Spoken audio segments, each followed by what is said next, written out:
viewers from Game 1. These drafts are very different from what we saw in Game 1, and I want to highlight the mid lane particularly, because we saw in Game 1 Artifact playing the Ryze, a roam-heavy champion courtesy of that realm orb, and we saw a lot of aggression towards the bottom lane from that. But now in Game 2, he's on the Ahri, and yes, the Ahri can roam as well, but in a different way, and that is through gaining priority and then just running down to the bottom lane. It's a game in which having a very talented mid laner is going to bode well for Team Secret, because in a game where you have somebody that's going to stand there and just kind of absorb farm up against the Vex, not only are you allowing it to scale freely, but you're also actually kind of boasting into like Penguin needing to get to 6. It's a lot slower composition if Artifact can't kind of break out of mid lane on their own, which is something that Artifact's been good at for the majority of the split. Obviously, again, Artifact in competition, last couple of splits has been kind of horrid for performance, but this split has really come back into the form that we expect Artifact to be in ever since went to Worlds a long time ago. It has really kind of come into his own, and so even into Yado, which is somebody that last split was like the #1 mid laner in terms of voting and recipient of votes for like the top mid lane spots, this split looks so much different in comparison. Like Artifact looks like the far more dominant mid laner in a number of different stats and a number of different games. And so expectations here, I think, for Team Secret are that they can rely on Artifact to be able to play out a game like this and have more of an effect that you normally see. And Artifact has really grown into such a solid mid laner and has filled the void of mid laners essentially, or mid laner performance that has started to occur, I'd say, since Yado and Blazes dropped off form from Winter Split. So it's good that Artifact has picked that up. We got to see some of his stats. He's been absolutely incredible so far. And here in playoffs, I think we need to give a shout out to 2 particular players. One of which is Eddie, who is pseudo having his first ever time in playoffs. Yes, he had one playoff series previously, which was in 2020 summer, where he lost 3-0 to Evo, and also Penguin, his first ever playoff series. And so far, he's been playing really well as he looks towards Fuke1, but Fuke1 will be able to ward hop to safety. And very nicely, actually, bottom lane quite a bit of action. Very low health on the Braum. Really aggressive flash forward from Azuhao, and Huber incredibly low. The dredge line sinks down onto Huber, and the Braum will fall. It's a double kill for the Nautilus, and there might be 3 kills across the map. Fuke1 doesn't have many places to go, and Yano can't roam up. So it's just a 1v1 between the junglers. Fuke1 flashing away. Boss is making his way over. Penguin gets the kill. Penguin heals, but the Meganar comes through, and Boss will pull 1 kill back for Cerberus. And a lot of this off the back of a couple of things. First off, the bottom side play, it is just an early stat check coming through from Eddie and from Zuhao. They had enough poke damage into Huber to make this a difficult situation. It actually lasted a lot longer than I thought it would. And thankfully, Eddie not going down means it's just the 2 kills. Neither going into Eddie, which I think is the best possible situation, but ultimately a very losing scenario for Artemis and Huber on the bottom side. But more importantly, again, Artemis with the early push, sacrificing a bit of the health to allow the Nocturne to interact with the Lee Sin. A very rare situation in which Lee Sin does not win the pure one-on-one because of the way that Nocturne is designed as a melee champion in this particular matchup. Changes kind of everything. Right here, you can see how long it actually took them with the shield up to bring down Huber. It was a little bit rough. And again, the trading from Artemis to be able to get onto Eddie, if he kills Eddie, this actually turns into a pretty solid situation because it's the support for getting a kill in exchange for the ADC getting a kill, and maybe you can't run down the remainder of the play. But again, this was also a byproduct of the push that had come out from Artemis. Look at where Yado is actually at in the lane. Can't actually show up fast enough to make an impact in the one-on-one. The fact that Penguin was like 1 auto short, maybe of actually bringing down Boss as well with the fear coming through. Little astonishing that the Nocturne able to play this early, but again, support from the lane's really helpful right there. And that 1v1 almost pretty much came down to the fact that Penguin had a red buff and Fuke1 didn't. If it's the other way around, maybe it's Fuke1 who gets the kill, or maybe there's just no kill at all. As Team Secret, they've, well, I should say Cerberus have a bit of a push, or Secret have a bit of a freeze in the bottom lane. It's something big to talk about, the fact that Penguin in the last game had the Lee Sin, had a lot more early agency, at least so far, than what Fuke1 had, and now in this game has already gone in the one-on-one up against the Lee Sin on the Nocturne, and actually tested Fuke1 in the early stages, which is something big to consider given the fact that they're in the literal reverse matchup here. They're going to find out all of Cerberus loaded into the pit right now. An artifact will get here before Yado. The charm does not land. The dredge line comes through and Huber has fallen. Sure, you can drop down a Shadow Surge, but it's already 2 kills for Team Secret. The Drake is for their taking as well, and it all goes Secret's way. And what are we talking about at the very beginning of the game? Artifact, the individual ability to get out of lane faster than Yado will. Maybe a byproduct a bit of the Ahri versus the Vex matchup, but also very heavily based on the fact that Artifact willing to make these sacrifices, willing to make more of a move quick to make sure that the team wins out the fight. Yes, the Shadow Surge came out. Yes, Yado might have had an impact in the right circumstances if the fight's a little bit more even, but it's not. This kickoff to this fight allows for Eddie to put feathers in the right position, allows for Penguin to throw in multiple target damage. And this means a lot of Cerberus on their retreat just gets cut off from this roam from the mid lane. And this is with Artifact not even landing the charm at the start of the fight. It's astonishing to think of how much more could have been done if the charm ends up getting landed. But the thing was, it didn't really matter. All they needed to do was slow down. Artifact really just needed to stand in their way to make sure they weren't able to walk out freely, to ensure that Penguin could drop a Q, Eddie could drop down a couple of feathers, and that was all that was necessary. Yado also didn't have a good angle to Shadow Surge to almost bringing down Penguin, but even in that case, again, you're losing the massive play. You're losing the dragon potentially out of the control of what you had on the bottom side of the map, and that compounded with additional gold lead into members on the side of Team Secret is still just completely taking you out of any kind of pressure that you would have had across the map as Cerberus, who once again, early game is failing even though you take the Lee Sin in the reverse matchup. The jungle v jungle seems a little bit of a diffy in this one, unfortunately.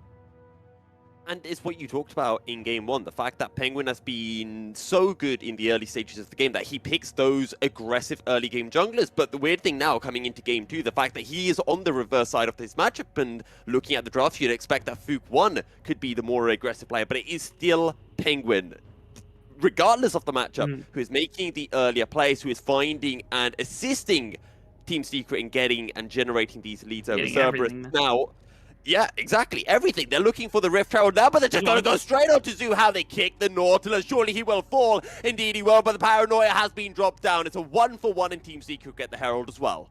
You're okay with this? Because, again, it is a trade of mid laner being off the board and toward for support being taken off the board, and the Rift Herald in your back pocket, as well as health being dropped off of Boss. It means the Team Secret is striking in multiple areas. The roam up from Artemis and Huber saved this play, I think, a lot more than what it would have normally, just because, again, they get to catch this wave instead of having it go to the Void, and that's, minions that don't go to Yado. One problem I do have right now, actually, I'll hang out for a second, just because a bit of a play to topside. Fook 1, it does burn the Flash of Hero, so finally a little bit of impact somewhere on this map from Fook 1, who just hasn't been able to prior. But I want to talk about ramifications of some of what happened right here, because obviously, one of the biggest things that I'm noticing is, again, Artifact getting out of lane very quickly. Artifact is forcing Yado to take Merc Treads very quickly in this matchup because of all the trade damage that the Ahri is able to put down the kill threat onto Yado. It's not abnormal to tell the build path, but building them so quickly, I'm pretty sure that I didn't see Artifact build boots at all. This is the back timer. I'm looking for AP being built instead of anything else. And the reason why I like this a lot more is, again, that wave clear breakpoint that Artifact is going to be operating on is so much significantly better when you have better cooldowns with Lucidities and you have the early Lost Chapter and additional AP. It means that it's even harder for Yado to get roaming faster than Artifact, who's been able to make a lot more things happen on the Ahri pick than what Yado has been able to on the Vex. Fook 1 looking towards his bottom side. Huber wasn't able to land the Winter Spite onto Eddie, but Eddie stepping forward. Will he step forward far enough for Fook 1 to look for a play? And it seems that the answer to that is no. Fook 1 is standing in a position to try to get Eddie, but again, Eddie's got every defensive tool in the world. The flash, the heal, the ultimate, everything. There's almost no way as Fook right there to actually make a play happen unless you get the best kick in the entire world directly into the CC from Braum, but it's very unlikely you can time that one, so unfortunately not going to come through. As again, the Lee Sin just stands idly by as everything else on the map is starting to kind of progress around him. Down 20 minions right now. Every lane currently in a CS advantage, or bottom lane is the only one where things are actually fully even. It's a little insane that Team Secret, once again, we're approaching the 15-minute mark. They maintained in the last game that 15-minute mark gold advantage is a 100% win rate. Cerberus got to find some action on the map to be able to turn that around. I know stats aren't everything, but it's super hard to see how Team Secret end up losing a game when they've got an advantage with a team like this. We like to talk about the fact that if Team Secret are ahead at 15 minutes, they will win. They haven't dropped a single game when they are ahead at 15 minutes. I do wonder as well if the converse is actually true. How many games have they won when they're behind at 15 minutes? I don't know if you know that one, Rebel. I don't know that one off the top of my head. What I do know is that their average goal lead is 300 at 15 minutes, which means that they're oftentimes winning more than anything else. But I have to assume that, like, at least they've taken one game. Again, it's really hard to say, like, a definitive 100% stat that you would win every game and lose every game, of course, that you're behind in gold. I don't think that Team Secret is a team that can't come from behind, though, as long as they're within striking distance. Mostly because, again, they play very clean League of Legends. They make good decisions most of the time, and oftentimes they kind of understand what their composition needs to accomplish. So those things usually bode well. Featherstorm dropped down everything thrown onto Artemis, and it is Zuhao who once again picks up the kill, his third of the game. Huber and the rest of Cerberus trying to force Team Secret away from aggressing any further, and Secret will just content themselves with picking up the Drake, but they're going to walk into a brush, and surely this just gets a turn back around. Artifact dropping down and damage, but Penguin and Eddie not quite close enough to follow in, and Cerberus will be able to just get the single pick onto Zuhao. But it is the second dragon now in the favor of Team Secret, and even better, it's an Infernal Soul that they've brought out here. Gonna rush into the mid lane with the first Rift Herald that is available. Penguin. Artifact needs a Sonic Wave, but Cerberus can't go any further. Nice. The Rift Herald will crash in and grant plates over to Team Secret. But I think I want to start bringing up something now, and that is Artifact and the lack of charms landing. When we're tracking cool, we can't do this, right? Like, we've had this discussion with VCS before. We had this discussion. I know Tim likes to clown me about the Akali E when I brought up about Ozman. Yeah. When it comes to individual skill shots, you have to consider that, like, you can use them for reasons other than just tagging them. Obviously, most of the time, tagging them is the important one, but using them to be able to create space is also a very beneficial thing. So let's call it that and nothing else, because obviously Artifact has had more than enough influence in this game to not try to criticize him based on just a couple of times missing. Look, the only reason I do, because I generally like to be rather positive on players. The only reason I'm bringing up the negative side is because he's been so good. So it's still overall a positive show for Artifact, but I'll be keeping my eyes to see on whether any of those zoning charms do come through in the next few minutes.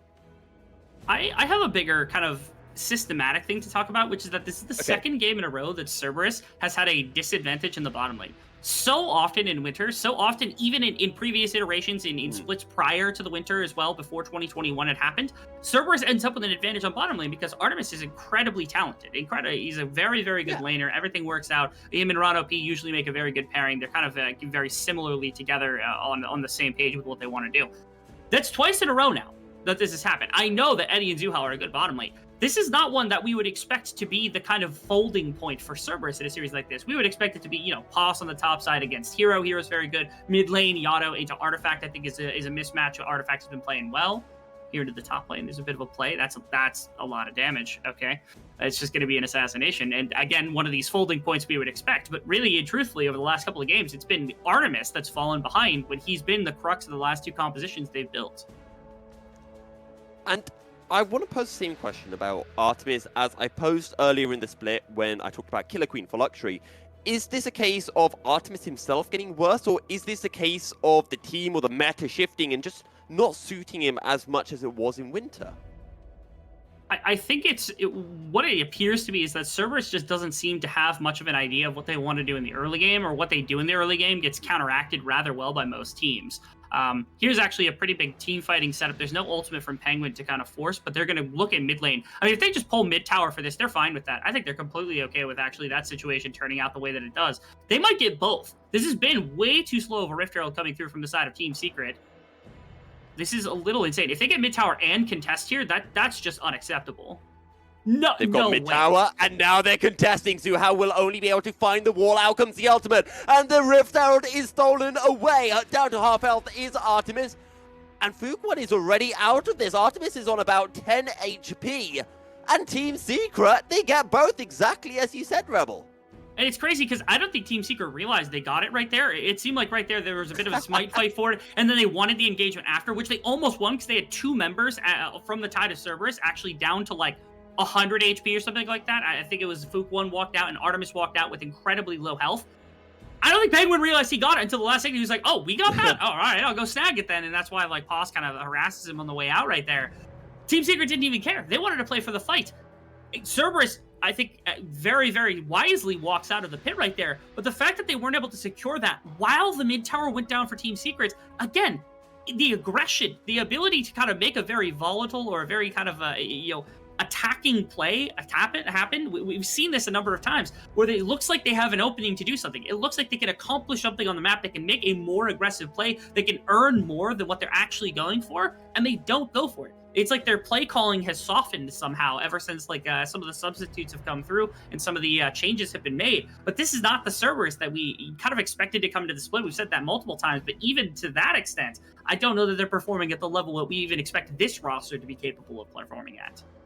And now Team Secret dropping the Rift Herald in the bottom lane, looking to pick up the second outer tower of this game.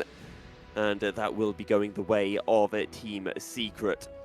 Meanwhile, we've got a bit of a play on the top side as Pos will just jump his way out to safety. Now, we are at 17 minutes into this game. It is Team Secret with the lead. So this is usually the point where I start looking, okay, how does Cerberus want to come back into this? And maybe fighting over the Infernal is their way forward. Another zoning from Artifact.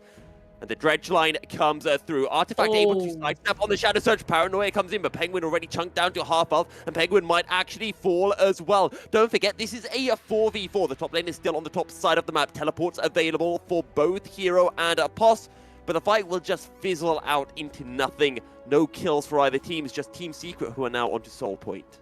3 dragons, Infernal Soul Point in 5 minutes time. They've got an advantage on Penguin. They've got an advantage on Artifact pretty significantly. Eddie's ahead in gold. Hero has not been shut down in this game. There are very few ways that Cerberus can take a guaranteed 5-on-5 unless something snaps in the next 5 minutes of gameplay that allow them to put gold into their pockets, which seems even more unlikely as we continue on inside of this series. It's astonishing. This composition is built to be a pure 5-on-5. They've got dive, they've got protection for Artemis. He's supposed to be able to work front to back through a team fight like this, and it just seems like they're not able to get that position at all. That is just a mistake from Fook1. Fook1 thought there was just one person. He thought at most there were 2, but Zuhao was waiting as well. And Eddie was on his way up too. And Team Secret, they are eyeing up the final outer tower of Cerberus is in this top lane, and Cerberus just can't step forward. Everything on the side of Team Secret right now, and I wanted to bring up, how do Cerberus come back? Well, when Team Secret are all grouping up like this, it's so hard to be able to find a pick. Normally, if... Oh my goodness! Oh, the chunk comes through before the paranoia, which means that the follow-up is just too darn easy for Team Secret. An Artifact could have made that an ace, but it was another zoning charm from him, sadly. This is such a disaster from the side of Cerberus. They get brought down again as Artifact finds an additional kill under the tower. Milky, man.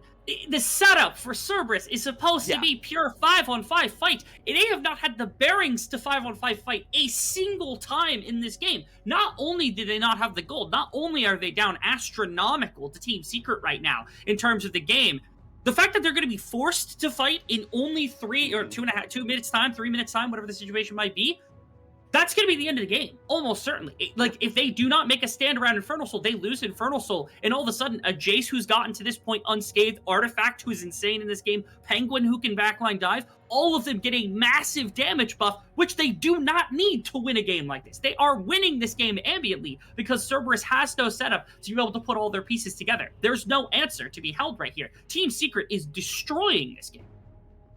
And when I look over towards the bottom lane of Cerberus, as this is just how Fook1 got caught, you look over to the likes of Aphelios and Braum, who won champions to come into them, and our Hero getting caught out. You mentioned our Hero had him shut down this game, but Cerberus will be able to find the kill. It goes over onto Fook1.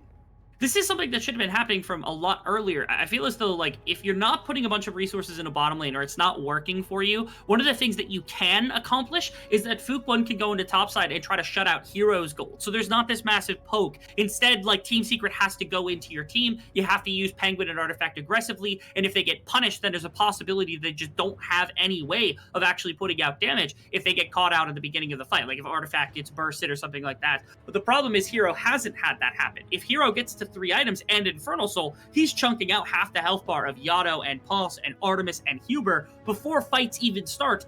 then gets to compound that with the additional dive coming out from Team Secret. And then what is your answer? There is none. There just is none if that ever comes through. So while, again, one catch in the bottom side jungle is the start to something against Hero, you haven't denied him any gold. You haven't shut the Jace out from a game like this. And so that's free damage for your divers to be able to capitalize on. That's reset city for Artifact inside of a team fight that you were just anticipating to come through. Now, we are 1 minute away from Infernal Dragon. That would be Infernal Soul for Team Secret. So I want to switch the narrative over to... I don't think Cerberus can win this. I think Team Secret have to do this. And yes, we're 21 minutes in, but I think that needs to be said. So for this upcoming fight, what are the mistakes that Team Secret would have to make for Cerberus to be able to take advantage of it? Or I should say, what are the likely mistakes that Team Secret could make?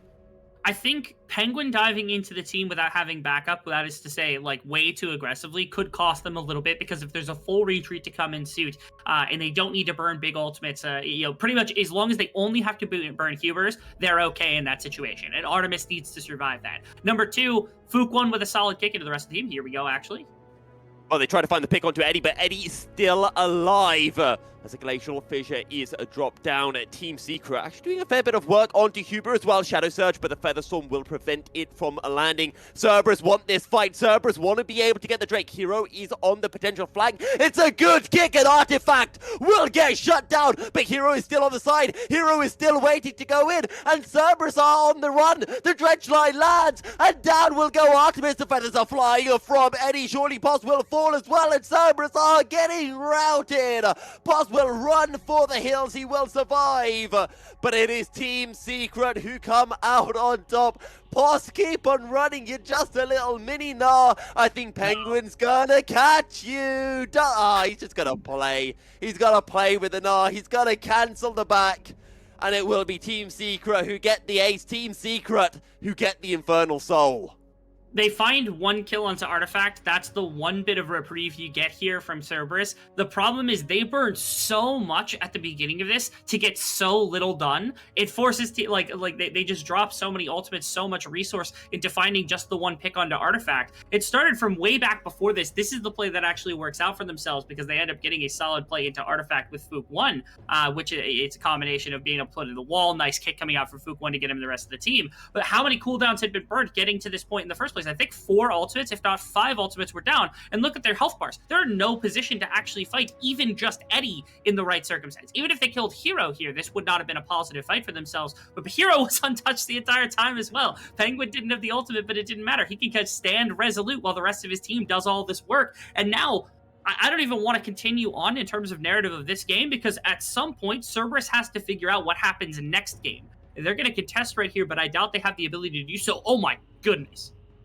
A Shadow Surge lands onto Artifact, but Artifact will survive. Team Secret will get the Baron. Artifact landing the charm onto Huber. Meanwhile, Hero has already got the killer onto Boss. Huber goes golden, flashes over the wall, and will be able to survive. Artemis on the run, uses the Gale Force, but Hero is still chasing. One shock blast, surely enough, but Artemis are flashing out Zoo. How can he land a dredge line? I think Artemis has got enough space between himself and the Nautilus, as the shock blast is just a bit too wide. Meanwhile, Team Secret just keep on pushing in the mid lane. Now there is a teleport as well from Artifact. There's nowhere for Cerberus to go. Yano and Artemis desperate to try to get the kill onto Zuhao, but Yano will fall. Artemis will fall as well. And Team Secret are marching into the base.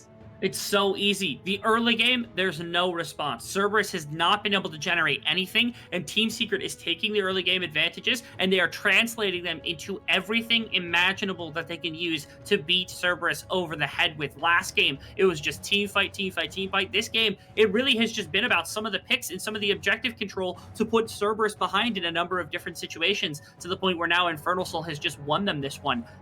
I don't know, Milky. Like I said, at this point, I don't even bother. Like, with this game, it's almost certainly just too much of a winning situation. 14k gold is not a gold advantage that we've seen not come back from. Like, the VCS has had bigger outcomes in terms of gold swaps, but this doesn't feel like one of those games. This doesn't feel like a place where Cerberus is going to be able to come back from. So at this point, I kind of just want to start postulating what they're going to be able to do in the next few games to stay competitive. Are they using too much to try to kill Zuhao? Because Eddie is here, so is Artifact. The paranoia is being dropped down, and Penguin's on the back line. He's on to Artifact, but he is feared. He'll go Golden. That's going to buy time as the shock blast comes through. Artemis Blast are falling. Team Secret won the game, and they want it now. It's a clean ace. It's a triple kill for Artifact and Team Secret. Wipe Cerberus off the face of the Rift. Game 2 done and dusted. Take us to Game 3 because Team Secret, my god, are they looking clean right now, Rebel? Fook1 has no response to Penguin's early game. Nobody has a response to their individual laner, and there is no response from Cerberus into Team Secret. We're down 2-0, but it feels like the series has already been lost unless dramatic